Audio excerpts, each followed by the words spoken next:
قربانی کے ہستے کئی سرائیں قربانی کے ہستے ہر یک صاحب نصاب یہ سرائیں صاحب نصاب کیا گوشک بھی صاحب نصاب ہمیشہ کہ آئی کرا گنجائش و قدرت و استطاعت ہستے کہ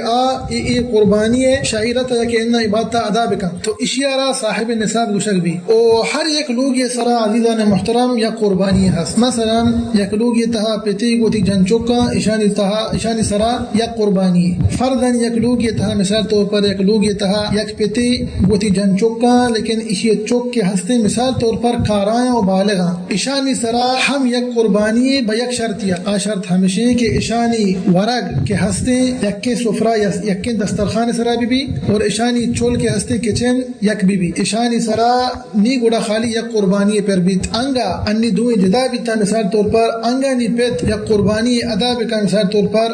خالی آئیے وہ ای لوگ والن واسطائیں تو بعدند کے دیکھے چوک کے ہستے یوکائیں مثال طور پر آلگی چا پتا تو ای ہم بائدیں یک قربانی بکشید پرچا کے نیچا وطی پتا چی جدا بیت دیکھ لوگیا بیت او صاحب نصاب ہیں وہ اسی دلیل کے ہمشہ کہ ہر یک لوگ یہ سرا یک قربانی ہستے اللہ رسول صلی اللہ علیہ وسلم ارشادن علی کل اہل بیت اضحیہ ہر یک لوگ یہ سرا یک قربانی ہر یک لوگ کے ہستے مثال طور پر آلوگ تھانگا صاحب نصاب ہست آلوگ تھا گنجائش و قدرت ہست آلوگ مسترہ مثال طور پر تو اشار سرا یک قربانی ہست